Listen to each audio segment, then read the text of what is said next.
My name is Joyce. I'm sitting in my new apartment in Pacific Heights, the city lights twinkling across the bay. It's been a while since that fateful birthday dinner, but the memories still sting like a fresh wound. The room was filled with the clinking of crystal glasses, the scent of expensive perfume, and the sound of laughter that felt so foreign to me. My grandfather, Mr. Thompson, raised his glass of champagne and fixed me with a calm gaze. "Joyce," he said, his voice steady, "how have you been spending your $3,500,000 trust fund?" The world seemed to stop. I blinked, my mind struggling to comprehend his words. "What trust fund?" I stammered. The fork in my mother's hand froze mid-air, and my father's face paled. My grandfather's expression didn't change. "The trust one set up for you when you were born. Your parents were supposed to transfer it to you when you turned 26. I looked at my parents, their faces a mask of guilt. My mother, Sarah, forced a laugh. "Dad, you must be confused." But my grandfather was unmoved. "A private room, please," he said to the waiter. We were quickly ushered into a private room, the half-eaten plates and forgotten champagne left behind. Inside, the air was cold. My grandfather's assistant, Lily, was already there, a tablet in hand, and his lawyer, Mr. Davis, stood beside her. Mr.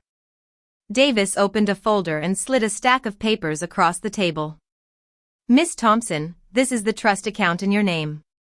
The initial deposit was $1,200,000, and with market growth, it should be approximately $3,500,000. But as of this morning, the balance is only $250,000. The words hit me like a punch in the gut. 26 years of savings, gone. I looked at my parents, waiting for an explanation. My father, Mark, cleared his throat. "We used some of it to cover the mortgage during the economic downturn." My grandfather's voice was icy. "That's over $3 million, Mark." My mother wrung her hands. "We were managing it for her future. We didn't want her to waste it." I let out a bitter laugh. "Waste it? Like on rent, student loans, or food?" My mother's eyes welled up. "Sweetheart, we only wanted what was best for you." I remembered my college graduation. I'd walked across the stage with $80,000 in student loans, and they'd given me a book on financial management. I'd smiled for the photos, but that night, I'd cried alone. Now, I realized they'd been draining my account all along. My grandfather raised his hand. "Enough. Lily, list the withdrawals." Lily read in a mechanical voice. Mortgage payoff, $500,000. Luxury car purchases, $300,000.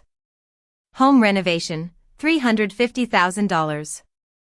Investment in Sarah Thompson's real estate business, $600,000. Each line was like a dagger in my heart. Then she paused.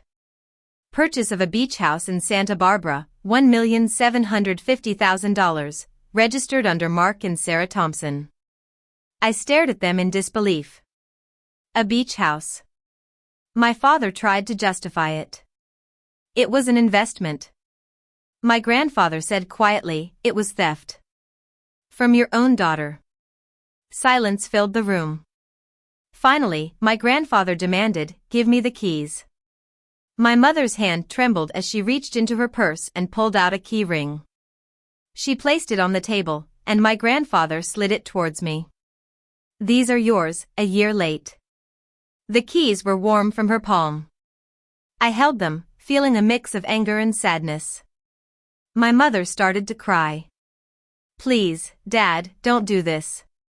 We're family." My grandfather said, "You'll hear from my lawyer tomorrow." They left the room slowly, as if the weight of their actions was dragging them down. The door closed behind them, and I felt a strange sense of relief, but also emptiness. My grandfather turned to me. "Joyce, I'll have a full audit done. They'll face legal consequences. But the decision to press charges is yours." I looked at the keys, the cold metal against my skin. For years, I'd craved their approval. Now, I had proof that their love had a price. I need time, I whispered. He nodded. Take it. But know this, they were planning to leave the country. Lily found tickets to the Bahamas bought a few days ago. My chest tightened. They'd come to this dinner knowing it was goodbye, and they'd smiled through it all. That night, I left the restaurant with the keys in my pocket and a storm in my heart. When I got home, my roommate, Emily, was waiting up for me. When I told her everything, she stared at me in shock. They stole from you. Your own parents. Not just money, I said. Years of my life. I looked out the window at the city, and I knew that something had broken inside me, but also that something new was beginning. I decided I wouldn't scream or beg. I'd take back what was mine, quietly and legally. A few days later, I was summoned to my grandfather's office, a towering glass building downtown. I'd barely slept since that dinner. The thought of my parents' betrayal played on a loop in my mind. When I arrived, Lily was waiting in the lobby. They're here. Mr. Thompson wanted you present. My stomach tightened. Both of them? She nodded. They've come to negotiate. Negotiate? The word tasted sour in my mouth. The elevator opened to the top floor, filled with the scent of cedar and the air of old money. My grandfather sat behind his desk, his posture straight. Across from him were my parents. My father looked haggard, and my mother was trying to smile, but it was a brittle mask. Joyce, sit, my grandfather said. I sat opposite them. For a moment, the only sound was the ticking of the antique clock on the wall. Then my father cleared his throat. We didn't mean for it to go this far. We were desperate. My grandfather's voice was cold. Trying to stay afloat? I understand greed. I built my empire by recognizing it. My mother reached forward, tears in her eyes. We love her, Dad. We were going to tell her eventually. My grandfather asked, when?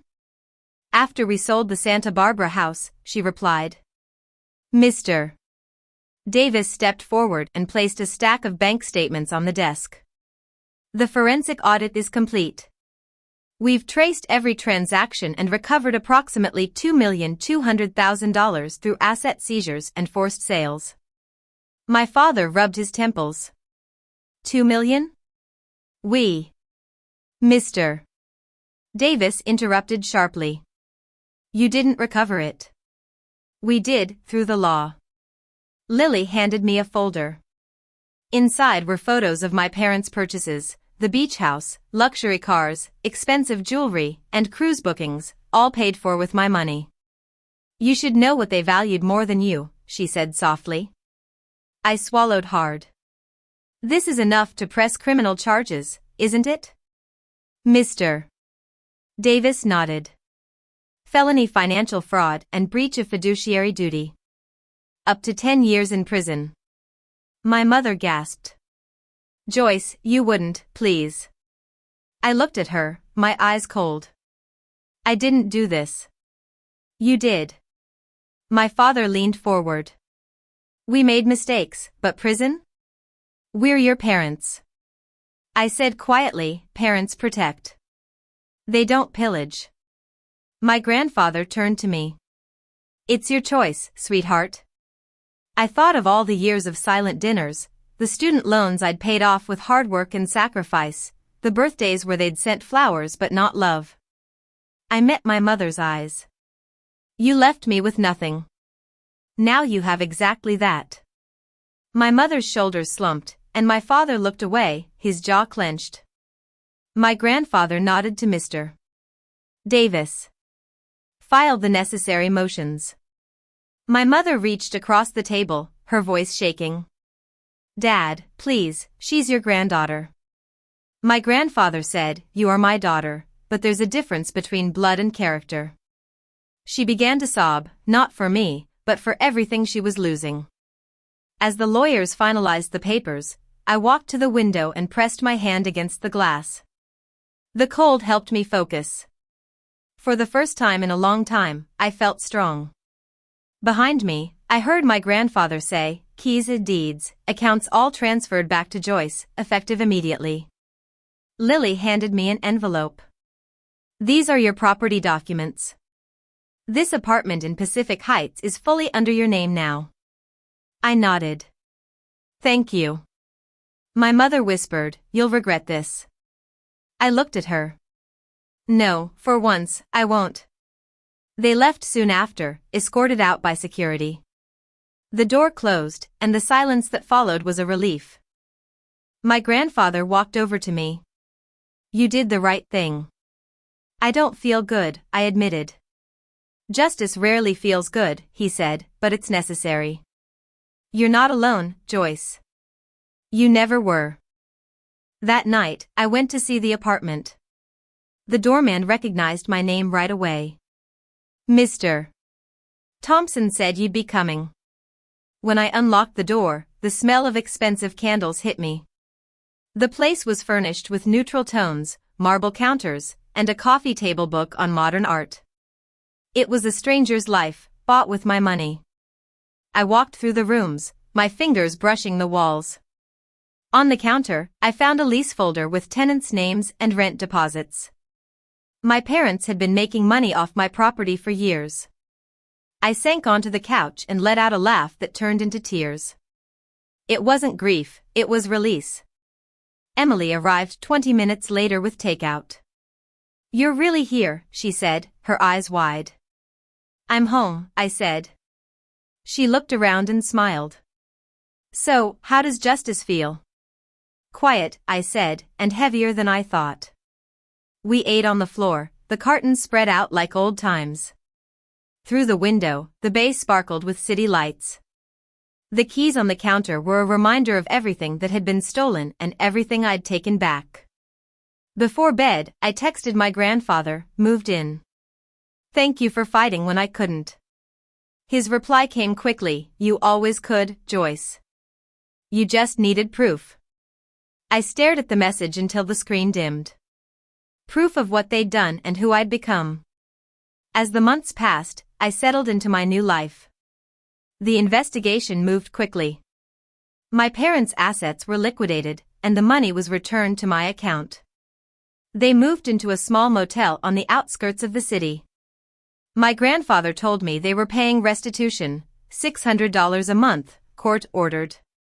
I didn't feel joy, just a sense of balance. I sat on the balcony every morning, sipping coffee and working on freelance design projects. Clients came in fast, referrals from my grandfather's network of startups. For the first time, I wasn't struggling, I was building. Emily came over every weekend, and we made the apartment our home. One day, she said, laughing, "You could buy this whole building now." I shook my head. "I don't want more things. I just want more peace." One evening, my grandfather invited me to dinner. He looked a bit frail but also lighter, as if a weight had been lifted from his shoulders. "You did what I couldn't," he said. "You drew a line." I smiled. "You taught me how." On the way home, I passed the restaurant where it all began. Through the glass, people were laughing and toasting, unaware of how quickly a family could be torn apart by greed. I didn't stop. Some chapters are best left closed. I've learned that blood doesn't always mean loyalty. My parents stole my future and called it love, but I took it back, piece by piece, quietly and legally. Now, when I look out at the bay, I don't see what I lost. I see what I've rebuilt.